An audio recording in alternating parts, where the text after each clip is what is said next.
minds that plot destruction, sorcerer of death's construction, in the fields of bodies burning, as the war machine keeps turning, death and hatred to mankind,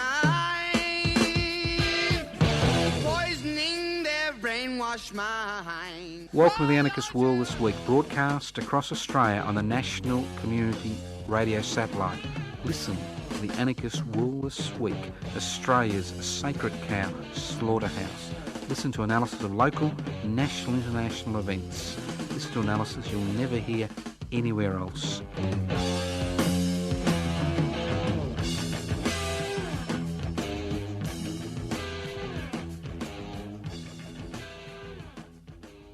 Welcome to the Anarchist World This Week, broadcast across Australia on the Community Radio Network. This program is streaming live on 3cr.org.au. The program is podcast. So if nature calls, you got to change your diapers. Well, disposable nappy these days. Asia knocks on the door. A gunman turns up. Don't despair. If you survive the experience, the program is podcast. You can access the podcast by going to 3cr.org.au. And I understand we've had a call from heaven and hell. They want to podcast the Anarchist World this week, but there's a little bit of a dispute between the Archangel Gabriel and Lucifer, who are brothers, as you know, in the Bible, about who should broadcast the Anarchist World this week. Some people say it's pure evil, and others people say it's pure genius. Hopefully we fall in between those two. Now, if you wonder what anarchy is all about, an anarchist society is a voluntary, non-hierarchical society based on the creation of political and social structures which are based on equal decision-making power. That's direct democracy. It's a society where wealth is held in common and used for the common good. Simple concept. Anarchos, without rulers. How do you create a society without rulers? You break down hierarchy, devolve power, share wealth. Simple. Even I can understand it. If I can understand it, I'm sure 99.97% of the population can understand it. Not that I'd expect Kim Il-jong and the Groper, President Groper, to understand, but obviously not everybody is amenable to reason, are they? Sacrosanct. Funny word, isn't it? Sacrosanct. Sacred. Now, to me, workers' compensation is sacrosanct. It's a simple concept. Employers and governments at the state and at the state level pay in money into a fund which compensates workers who lose the ability to work through an injury at work. Simple concept, isn't it? And people die at work as a result of workplace injuries. They sustain severe and permanent disabilities as a result of workplace injuries. And you would think that workers' compensation things that we have now, the laws that are in place, are sacrosanct. Not if you're the New South Wales government. I love them in New South Wales. They are such wonderful people, the Liberal National Party government in New South Wales. They have now passed a law which will mean that any worker who has less than 20% permanent disability as a result of a workplace injury will now lose all benefits after being on this disability support, on the disability workers' compensation support after 5 years. So that means anybody who's got a disc problem in the lower back is basically stuffed after 5 years. They're forced onto the New Start allowance because under the federal laws, as far as disability support pensions are concerned, they've been so tightened that all of these people who are being thrown off workers' compensation will now have to rely on a new start allowance in order to survive. And who's going to employ somebody who's got a 20% disability as a result of a workplace accident which has resulted in a successful workers' compensation claim? And why has the New South Wales government been so magnanimous? Why have they decided to burn the sacred cow or barbecue it needed? Because they want to decrease premiums for New South Wales employers. Isn't it wonderful? It's such a wonderful world we live in. My apologies to Louis Armstrong. Now, I'm becoming a tiny, tiny bit concerned as I get older, and a little bit more irritable. And I assume that comes with age, irritability, because, you know, you've got a limited time on planet Earth, and all those plans you had for yourself and the world were really going to come to nothing. You realise that. So I want to look at the concept of tolerating and accepting. Because not all belief systems are the same.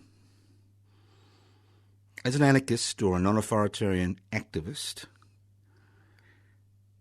what I like to do is look at the principles behind belief systems, whether they're secular or religious-based. But look at those principles and then make a decision whether I am willing to accept or tolerate. And my very basic demand of any secular or religious ideology or practice is, does that religious ideology or secular practice accept the concept of universal human rights, accepts the concept that all human beings, irrespective of who they are, the colour of their skin, their religious persuasion or lack of religious persuasion, their gender orientation, so their sexual orientation or their gender, are born with inalienable rights and liberties. Now, I'm quite happy to tolerate people wearing funny things on their heads. It doesn't really have an effect on anybody else, does it? And I'm quite happy to tolerate naked people running around a room, as long as I'm not asked to disrobe forcefully. And I'm quite happy to tolerate as much as human variation as possible. But I am not willing to accept secular ideologies and religious customs and beliefs which remove a human being's universal human rights. I am not willing to accept that or tolerate it. So not all secular and religious beliefs are equal. They're not. Some are based on incredibly authoritarian concepts. Others are based on the idea that certain individuals or certain groups are inferior. Others are based on the idea that only a few will be saved, and the list goes on and on. So it's important as an activist that we look at what we throw our support behind. It is critical and essential. Listen to the Anarchist World This Week, broadcast across Australia on the Community Radio Network. Now, the 9th of October, that's Monday the 9th of October, is Peter Norman Day, Human Rights Day. Now, I wouldn't be the convener of the Peter Norman Commemoration Committee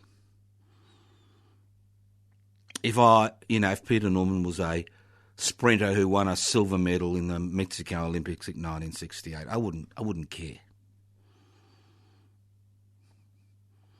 But I do care about Peter Norman's actions, and I do care about Australian society's reaction to what he did. Because each and every one of us has the capacity to be Peter Norman. When Peter Norman went to the Mexico Olympics in 1968, he had no idea that hundreds of students had been murdered the week previously and hurriedly bulldozed into mass graves. He had no idea that he was going to be approached by Tommy Smith and John Carlos, the other medalists in the 200-metre race he ran in, to involve him in a campaign for universal human rights. He had no idea. Young man, young athlete, goes to the Mexico Olympics, does much better than anybody ever expected him to do, clocks 20.1 seconds in the 200 metres, which actually would have won him a medal in the 2016 Olympic Games, believe it or not. Or sorry, it was it 14 or 15? I can't remember. But the last Olympic Games, gets a silver medal. At the end of the race, as they're walking back into the dressing rooms, Tommy Smith and John Carlos, Tommy Smith the gold medalist and John Carlos the bronze medalist, both Afro-Americans who are involved in the Project for Human Rights, because there was a big push for Afro-Americans to boycott the 1968 Olympics because what was happening in America as far as civil rights is concerned, told him what they planned to do the next day when they received their medals and asked him two questions. Do you believe in God? And he said, yes. And do you believe in universal human rights? And he said, yes. And they told him that they would raise their fists on the dais to support the Olympic Project for Universal Human Rights. Now, Peter Norman could have walked away. He could have told them they were bloody idiots. He could have kept his mouth shut. But he said to them, I will stand with you. I will stand with you. And that's what Peter Norman told them. I will stand with you. He had a few minutes to make a decision, and he made a decision which had a profound impact on the rest of his life. He made a decision to support the concept of universal human rights, and on the dais, when the two men gave the human rights salute, he wore a badge which said, the Olympic Project for Universal Human Rights, and publicly supported their stand. Now, you may have remembered about a decade ago in the Winter Olympics when Mr. Bradbury, who was coming fifth in the finals of an ice skating race, saw the four Olympians in front of him fall over, and he whizzed past them and won the gold medal. And we all say, doing a Bradbury. You know, it's an Australian saying. And you say, I mean, sayings come and go in the lexicon, in the language. We know that. Doing a Bradbury. If I said Buckley's a nun, most people wouldn't even understand. Younger people wouldn't even understand what I'm talking about. But doing a Bradbury, it's something people understand. So each and every one of us has the potential every day to do a Peter Norman. We have the potential to do a Peter Norman. we have the potential to stand up and say, when we see things in our sphere of influence, when we see things that we think are totally unacceptable, to stand up and say, I will stand with you. We can do a Peter Norman. And when Peter Norman died in 2008, he had paid a price for the stand he took. And you always pay a price if you take a stand. It is part of the stigmata that activists wear. You pay a price. If you didn't pay a price, there would be no stand. You take a stand and you pay that price. And in 2008, after his funeral, the American Track and Field Association declared the day of his funeral, the 9th of October, as Peter Norman Day, Human Rights Day, because they understood that their struggle for human rights cannot succeed without us standing up, standing with them. So any struggle for human rights by a minority will never succeed unless people in the majority take up that struggle with those people. Not on their behalf, but with those people. I will stand with you. Since 2011, initially the Anarchist Institute organised Peter Norman Day, but in the last 12 months, the Peter Norman Day Commemoration Committee has been formed.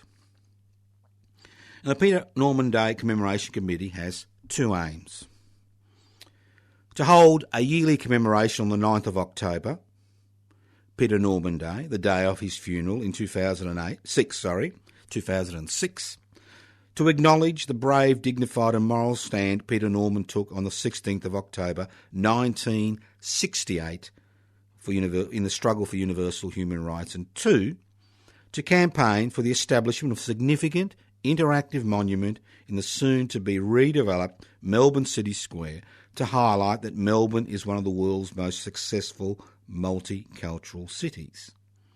So I'm inviting you, that's right, I'm inviting you to do a Peter Norman. Come and join us Monday the 9th of October at midday. Set aside at least an hour. Come and join us to celebrate Peter Norman Day, Human Rights Day, outside the Melbourne Town Hall. That's right.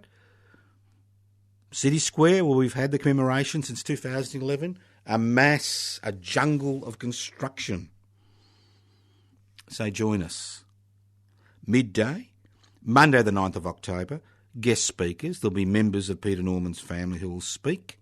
I'm hoping his old coach, who's 92, will be able to make it and speak. And obviously there'll be other guest speakers, and we also have an open microphone. So join us in this push to ensure that the city Peter Norman was born in, worked in, lived in, died in, finally recognises the importance of his stand. Because if you look at the history of the 20th century, that photograph is one of the most iconic photographs of the 20th century, which highlights the importance of the concept of universal human rights. It is to the Anarchist World This Week, broadcast across Australia on the Community Radio Network. You can go to the Peter Norman Commemoration Committee website. It's peternormancc.com, peternormancc.com. Download the leaflet, send it to your friends, tell them what it's all about. Or you can go to the Facebook page, Peter Norman Commemoration, Peter Norman CC Facebook page, and post something. Post your support, like the page, get involved, but most importantly of all, turn out on the 9th of October. We've got a lot of plans for next year. Next year is the 50th anniversary. That's right, 50th anniversary. How time flies. 50th anniversary of the stand that Mr. Smith, Mr. Carlos and Mr. Norman took in that continuing struggle for universal human rights. Listen to the Anarchist World this week, broadcast across Australia on the Community Radio Network. Now, I understand we've had a little bit of a sporting feast on the weekend, you know. Richmond won the AFL Grand Final, and the Melbourne Storm won the Rugby League Grand Final. And I saw lots of excited people all over the city, most wearing yellow and black and a few wearing purple.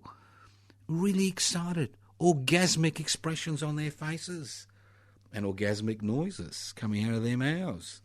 It's quite a sight to see. An old man like me almost got excited. So I thought I'd look at this phenomenon, because it is. Because it's easy. It's very easy for activists like us to dismiss professional sport as the 21st century opium of the masses. Yeah, it's easy to say, oh, well, you know, it doesn't matter, let's piss, they're all nuts. Well, that's what the Anarchist World this week is not about that. It's trying to analyse things as they happen. I mean, Richmond's unstoppable march to the grand final victory, the reaction to that unstoppable march can be dismissed as some type of juvenile response to a sporting event.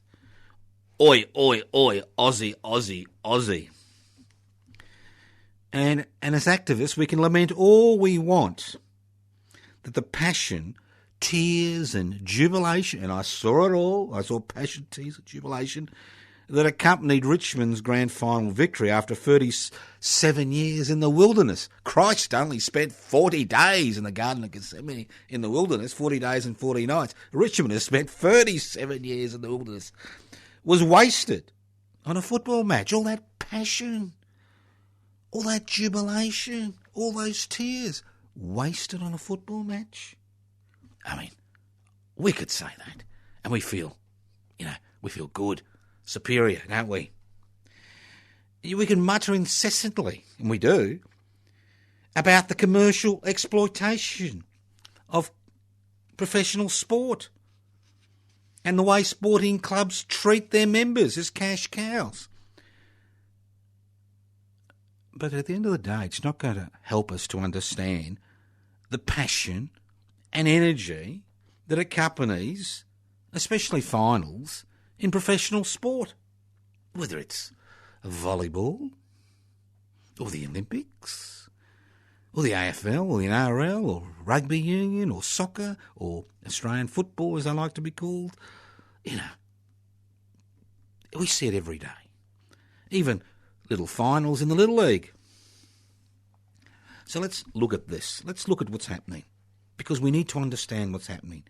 Because if you want to be a successful activist in the communities you live and work in, you need to understand what's happening.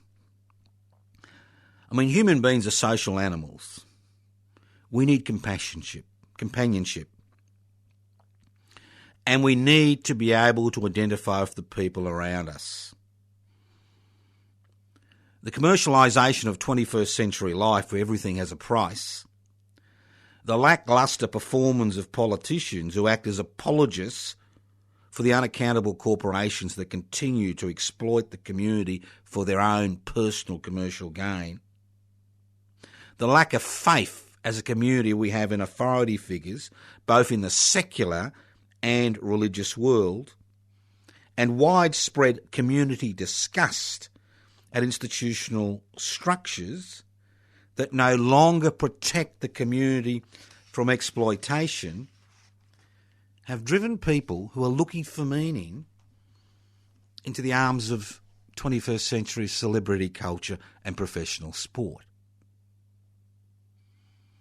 Because it's easy for a very tiny investment, buying a scarf or a beanie or a hat, you can be part of something that is much bigger than yourself.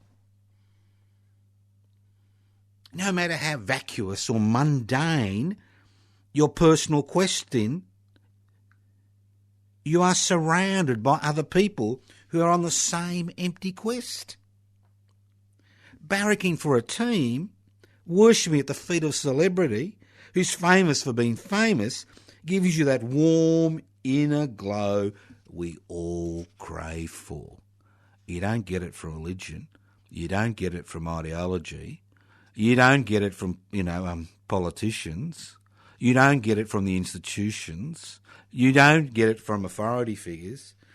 But for a tiny, tiny of investment, time, you can feel passion. I mean, the Tiger Army, covered with the same club paraphernalia, can identify with each other. Strangers greet each other in the streets. Go the Tigers! People who support a sporting team share a common story and a common goal. They are part of a community.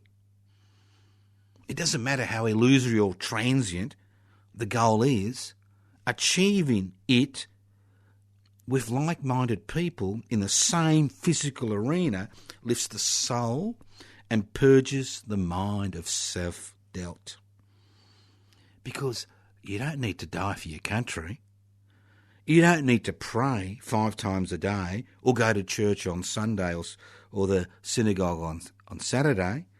You don't need to mortgage the house, throw a punch in anger, or participate in a demonstration or go to work.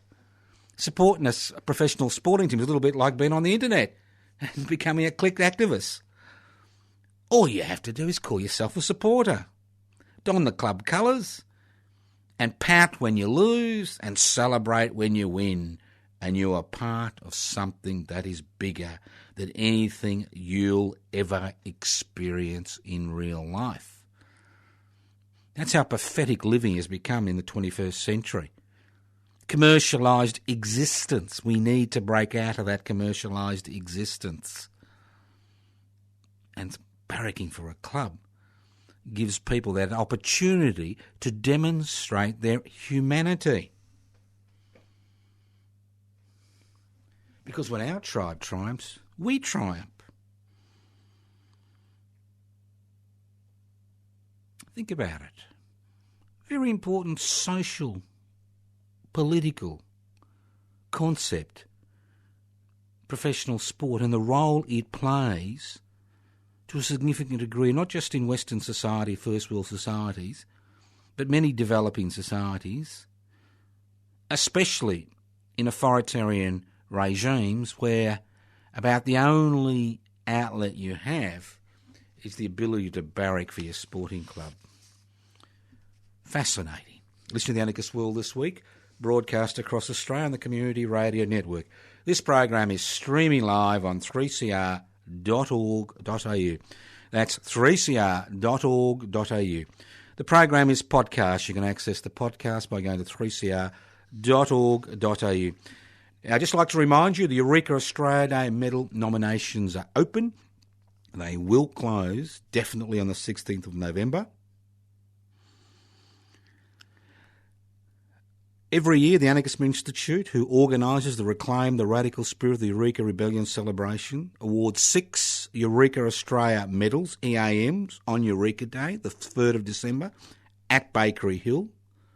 At the site, the first Eureka oath was taken on the 29th of November 1854, and the Eureka oath was: "We swear by the Southern Cross to stand truly by each other and fight to defend our rights and liberties." These medals are awarded to activists, both living and dead, who have demonstrated through their activities the universal qualities outlined in the Eureka Oath. And we are asking for nominations. So you do know an activist who's given a great deal of time and effort to pursue a particular issue, who is not recognised, who's, like Peter Norman, ostracised for taking action? So if you do, put in your nomination. This is not like the this is not like the Australia Day Awards, This is not like because, the Australia Awards, they're pathetic. You either, if you get one, fair enough, you got to accept it on Invasion Day or the Queen's birthday. At least, if you get the Eureka Australia Medal, you accept it at a grand moment in Australian history, the Eureka Rebellion. So, what can you do? We don't take phone nominations. You've got to put it on paper. We need the activist's name, a contact address. So when we offer them the medal, we give them the opportunity of declining if they wish, and a few people have declined over the years. And we need a paragraph or two about why you think they deserve that medal. Okay? 16th of November, put it in. Well, I'm speaking. I'd like to thank all those people who supported the walk, talk and lunch for the Melbourne CBD, which looked at historical anarchist sites in the 19th century and the early 20th century. We had over 20 people turn up. And it was so successful that I'm going to repeat it sometime in mid-December after Eureka Day, because we've got a lot of things organised. A lot of things are happening. Now, don't forget, Wednesday evening with Joseph Toscano. Yes, yours truly. Bored, listless, want to have a good sleep? Well, turn up to the Conjo Ethiopian Restaurant, 20 Smith Street, Collingwood, opposite radio station 3CR, that's in Melbourne, 6 p.m. to around 10 p.m. And we've been going now for about 4 months, 3.5 months. Quite interesting. Turn up, meet people, like-minded people, have a conversation, have a laugh, enjoy yourself. Come along. You pay for your own food and drinks. There is a limit, We can't pay for everybody's food and drinks, so there is a limit. So 6 p.m. this Wednesday, next Wednesday, the Wednesday after. It's good to see so many people coming from in Melbourne from interstate and regional areas, but pop along. We could fit 30, maybe 40 at a squeeze. Pop along every Wednesday night. Do something a bit different in your life. Become part of a different team. Now, don't forget, we have a number. Like I said last week, I'm going to do a little, 3 or 4 minute public interest before corporate interest announcements every week, because public interest before corporate interest is beginning to crawl. We're beginning to, stand up on our feet. We're beginning to break out of the swamp of indifference and cynicism and hopelessness, which seems to be the rallying cry of Australia in 2017. And not only do we need more members, especially people on the electoral roll, you can become a member very simply. You can download the application form. That's right, download the application form, pibci.net, pibci.net, pibci.net. You can ring me on 0439 395 489 and I'll send you out an application form, or you can post it to Post Office Box 20. Well, you can post a request to Post Office Box 20, Parkville 3052. There's 2 actions coming up which I'd like you to come and support if you can. Both, there's a picnic in Melton, on the outskirts of Melbourne, in Melton, at the Hannah Watts Reserve on Sunday, the 15th. That's right, Sunday, the 15th of October, 11 a.m. to 2 p.m. Bring food and drinks to join the communal table. There are barbecues there. You can barbecue your soya, or your dead animals. It's up to you what you bring. Come along, meet like-minded people, and hopefully we'll be able to form a public interest before corporate interest branch in Melton. I'd like to remind people that in regional Victoria at Allambie South on Sunday the 29th, that's right, Sunday the 29th, we're also having a barbecue at Allambie South, which is between Moe and Terralgan and near Mirabeau North. At Allambie South, we'll be having a barbecue, and again, once again, we're trying to establish another public interest before corporate interest branch at Alambi South, so that's on Sunday. Now, being country people, they're a little bit more enthusiastic than us city people, and they're going from 11am to 3:30pm. Hopefully the Morris dancers will turn up. These are free events, totally free. Bring yourself, bring your family, bring your friends, bring a bit of few drinks and a bit of food to join the communal table. Speak with like-minded people. Could be a change in direction for you. You never know. Change in direction. Now we've got. If you want to learn more about what's going on with PIBC, Public Interest Before Corporate Interest, go to the website pibc.net. The Frankston Hastings branch meets on the first Tuesday and the first and third Tuesday of the month. They meet at 6 p.m. They go from about 6 p.m. to 7:30 p.m. at the Mahogany Street. I think it's 26 Mahogany Street in North Frankston, the community centre there. The Southern Peninsula PIBC branch meets every 2 weeks. I think their next meeting will be on October. They meet on a Thursday, 6 p.m. to 8 p.m. They meet at the Hub, at the 6 p.m. to 8 p.m. and the next meeting should be on the 14th. That's right, it should be the 14th. Well, Thursday the 14th of October. Hopefully I've got that right. You never know. No, it's not right. It'll be Thursday the 20th of October. That's right. They had a meeting last night. Yep. They had a meeting last night, which was the 3rd. No, they're having a meeting on the 5th. No. Oh, God. I'll work it out. Look up the website, pipsy.net. Pipsy.net. It's all up on the website. You can download the application form. Here I am, looking for all the bits and pieces, and obviously I didn't bring that bit and piece, as you would expect from an old fogey who seems to have lost his mind. So if you go to the website, pipsy.net, all the details will be there about the barbecues, the picnics, the meetings, the activities that each group is involved in. I'd like to congratulate the Frankston Hastings branch for organising a successful forum with the Australian Unemployed Workers Union last week, and for them to continue that particular struggle and assisting the Australian Unemployed Workers Union to set up a branch up there in Frankston of the Australian Unemployed Workers Union, and they'll be meeting at 12:30 this Thursday, which will be the 5th of October.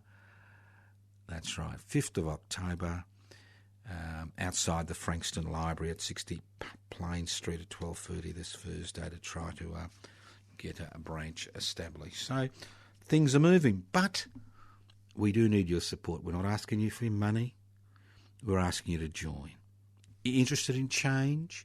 Want to break through the chains of cynicism and hopelessness, that seem to be so instrumental in keeping Australians down on the farm? Well, come along, become a PIBC member, join us. Now, for those of you who don't know, and I'm not sure how many people would be interested, but I understand. That's right. I have found the piece of paper. I knew I had it. I knew I wasn't totally off the planet. PIBC Southern Peninsula, which covers the areas from Dramana right down to Portsea in the Mornington Peninsula, south of Melbourne. They will be meeting on the 12th of October, the 26th of October. They meet at the Sea Winds Community Hub. That's the Capel Sound Community Centre, which is at 11A Alambi, Alambi Avenue, Capel Sound, at 6 p.m. Thursdays. Every 2 weeks they meet, while PIBC Hastings, as I said before, meets on the 1st and 3rd Tuesday of the month. And hopefully, once a PIBC branch is established in Melton, and once in Alambi South, and one in your area, when you get off your butt and join PIBC and organise a picnic, we hope you'll publicise it. or set up a Pipsy branch in your part of Australia. It doesn't matter where it is, anywhere from the Antarctic to Saibai Island, which is 3 kilometres off the coast of Papua New Guinea, or even Christmas Island. You want to set up a Pipsy branch, give us a call, we'll sort something out. Okay, all right, let's move on. Now, just in case you don't know this, and it may be of slight interest to you, there is a by-election for a state seat in Melbourne, and that's the state seat of Northcote. And if you are a Melbourne listener, the Northcote electorate is bounded by Bell Street up north, the Yarra down south, Merry Creek west, Merry Creek the west side, and Darebin Creek on the east. And it's a big area. I think it's got about 40,000 people living there. And it covers a number of suburbs: Thornbury, Alphington, Northcote, parts of Preston and Fairfield. Now, I'm interested, as I usually am in these situations, of running a public... I'm running as an independent on a public interest before corporate interest and defend and extend public housing platform. Because I think what we need is more radical candidates in these seats, pushing a wider platform. So if you live in these areas and you'd like to nominate me to stand, that's right, yours truly, Joseph Toscano, to stand for the seat of Northcote, and the election will be held, I think, on the 18th of November. But I need to get my nomination in by about the 13th of October. So if you live in that electorate, you are on the electoral roll and you'd like to nominate me, you've got a number of options. You can ignore what I'm saying, thinking I'm a deluded old man, that I'm going to change things. You can leave a message on 0439 395 489, 0439 395 489. Guess what? As I'm talking, a cockroach is rustling across the broadcasting desk. What has the world come to? Maybe it's a... who knows? Poor little thing. It's run away now under the desk where it usually hides. It's our pet cockroach, but we won't tell the management about it. You never know what they could do. They could actually buy it a home, knowing how kind people are here at the studios of 3CR in Melbourne. So you can ring me, and I'll come to your place and get you to fill out the few lines that need to be filled out to nominate me. You can come across to the dinner tonight on Wednesday, this Wednesday or next Wednesday. That's Wednesday the 4th or Wednesday the 11th of October at Conjo Ethiopian Restaurant. Let us know you're coming. Or you can email me at pibci, pibci.net, pibci, info@pibci.net, or you can email me at anarchistage@yahoo.com. anarchistage@yahoo.com. I'm serious about this. I think that we should move beyond identity politics. We should be looking at bigger issues. And although it's a state election, it is an opportunity not to be elected, because there's no way I would ever be elected to anything, even a board to run a bingo. But it is an opportunity to raise ideas among people who are thinking at that particular point in time regarding political things. Now, obviously, you're all waiting for my analysis of what's happened in the US of A. Well, nothing I can say, really, is there? I mean, 2014, 26 and 7-year-olds were murdered at Sandy Hook.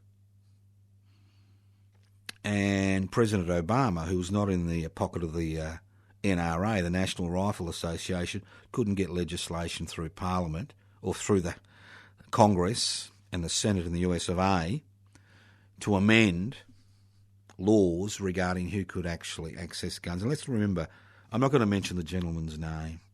I mean, the gunman. I'll call him the gunman, because these people love to have their names recorded in history. It's about the only way they'll have their names recorded in history. You know, I'm not going to mention the gunman's name, but 48 weapons, all legally acquired. Some of them even submachine guns.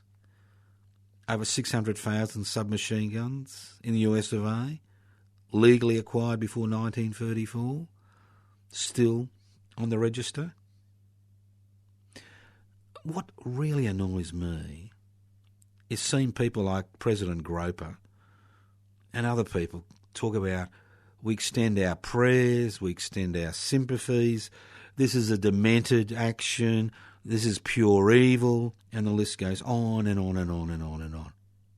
I mean, you elect people to power for a reason. You elect them for a reason. You elect them to try to, resolve issues. I mean, I'll give you an analogy. If I had a cup full of poison and there were 16 people sitting around a table and I passed the cup to the person next to me and they dropped dead, North Korean style, dropped dead, what would the other 15 people do? They would say to me, Joe, that's unacceptable. I'm not going to drink from that cup. That's not very nice, wouldn't they? Massacre after massacre after massacre of little children, of adults, people at a concert by somebody who's supposedly demented. Maybe a little bit. It's interesting, isn't it? Kim called the Groper deranged, and the deranged man is calling the person who killed all those people demented. But that's another story. But what do you say? You've got the power. The Second Amendment, and everybody talks about the Second Amendment, the right to bear arms. It's the right for a militia to be armed. In Switzerland, every person is armed. In terms of everybody, who's been conscripted, and conscription is, there's conscription there, right? And there are even heavy armaments in parts of Switzerland which are controlled by people.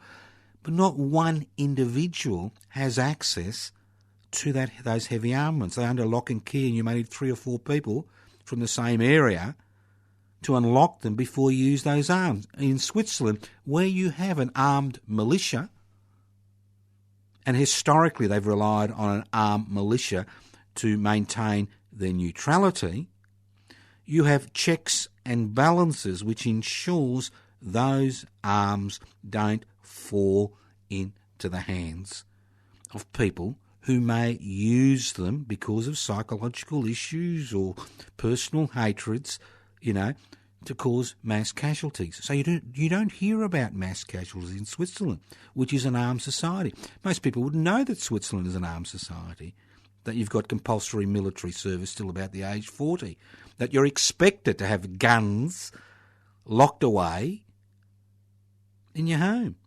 So if you look at the Second Amendment, it's about a militia, having a militia that has the right to bear arms. And what this highlights, this shooting, is the paralysis of the American political system to do anything, whether it's Puerto Rico, where disaster relief has been minimal, or this latest massacre, where the response has been prayers and sympathy. You really have to understand that we are living, people in America are living in a society where government itself has minimal function except to maintain the interests of those who exercise power and the rich and powerful. You've listened to The Anarchist World this week. Now, we have a special guest. We never have guests coming to the studio of The Anarchist World this week. But we have this young person. Well, she was young when she first started listening to The Anarchist World this week 35 years ago. Remember, we had our 40th anniversary celebrations 2 weeks ago. There's a young person who's now middle-aged, Adele O'Connor, has come in to read a poem that she has written to celebrate the 40th anniversary of The Anarchist World this week. Hello, Adele. Hello, Joe. Have I humiliated you enough? No, not yet. Not yet. Okay, off you go. Okay, so this is a poem for Joe Toscano's 40th Anarchist World This Week radio show, Wednesdays 10 a.m. to 11 a.m. on 3CR Community Radio. Since 1977, Joe Toscano has been providing a little bit of radio heaven, at first for 15 minutes only, but that felt a bit radio phony. Then about 35 years ago, Joe's Wednesday show was extended to 1 hour, encouraging people to exercise active power, supporting an anarchist society worldview, a society not just for the elite few, a voluntary non-hierarchical society based on the creation of social and political structures, where rulers no longer hold us, the majority, in their clutches, a society in which we all have decision-making power, our lives no longer threatened, nor we the people forced to cower. We will have equal access to society's wealth, which no doubt will improve the collective health. When Joe says, we are the people we have been waiting for, you better believe it. But don't just sit there and continue to click those buttons. Get up off your asses and start protesting against the likes of Dutton. So keep listening to Anarchist World This Week, and for one fruitful hour you will feel at your intellectual peak. Instead of being an angry, far-right, nationalistic, spiritually constipated, irrational and irritating freak. Like Donald de Groper in the Tower of White, situated in the US of A. And on that note, what more can I say? Except, congratulations, Joe, and thank you for providing a wonderful 40-year radio show on Community Radio 3CR, Voices of the People, for the people, and power to the people. Adele, what can I say? I corrupted a 15-year-old 35 years ago, and I won't add up the numbers, and you're still corrupted. How do you feel about being corrupted? Fantastic. Do you? Look, I'm blushing. I am blushing. But thank you very much. It's been a pleasure talking to you for the last 35 years. You're the only listener, you know that. No, I don't think that's true. No. I think it is. I've never had anybody in the studio before, except people that have helped me out over the years, like Steve Roper and Michael Smith, the CIA agent, FBI agent, ASIO agent. So thank you very much, Adele. Thank you for having me in the studio to read I'm very humbled. And the one and only poem I've got to read on air. So. Are you a poet, are you? Well, not... No. No. No. Don't worry, Adele. Yeah. You've done wonderfully well, and I'm really pleased. And thank you for coming in. Thank and all you, the Joe. best. All right. Hopefully, thanks. I'll putter on for another few years, but all the best for the future. And hopefully, you can take over the radio program when I putter off to the other worlds. We'll see what happens. All right. Thank you very much. All right. Thanks, Joe. Bye. This is the Anarchist World This Week, being broadcast via the Community Radio Network across Australia, north to south, east to west, up and down. Don't forget to join public interest before corporate interest. Go to the website. Download the application form, pipsy.net. Don't forget Peter Norman Day, midday, October the 9th, Monday, outside the Melbourne Town Hall. Where else would it be? Join us for the day. Don't forget the 15th of Sunday the 15th, the Hannah Watts Reserve. That's 15th of October in Melton for another Pipsy picnic, and lots of things happening. Don't forget those Eureka Australia Day Medal nominations. We need them now. And thank you for listening to the Anarchist World This Week via the Community Radio Network. Websites to look at. You can look at my personal Facebook page and become a friend. Pipsy, Toscano for the public. Don't forget, I would like to stay in the electorate of Northcote, but I need you. So if you live in Alphington, Fairfield, Northcote, parts of Preston and Thornbury and Fairfield, give me a ring. Nominate me to stand on a public interest before corporate interests. Defend and extend public housing campaign as an independent for the electorate of Northcote. 0439 395 489. Email me at anarchistage@yahoo.com. Don't write, because I've got to get it in by about the next 7 or 8 days, the nomination. So I'm sweating on it, as if I don't do enough. But this will be pure heaven. We'll have people all over Northcote pushing non-identity politics. Can you imagine it? Unbelievable. Thank you once again for listening to the Anarchist World this week on your local community radio station. Listen in next week on your local community radio station via the Community Radio Network. Listen in next week to the Anarchist World this week. Evil minds that plot destruction, sorcerer of death's construction. An analysis you'll never hear anywhere else. Anarchist World this week. Australia's Sacred Cow Slaughterhouse. 10 a.m. every Wednesday. Listen to the Anarchist World this week for an up-to-date analysis of local, national and international events.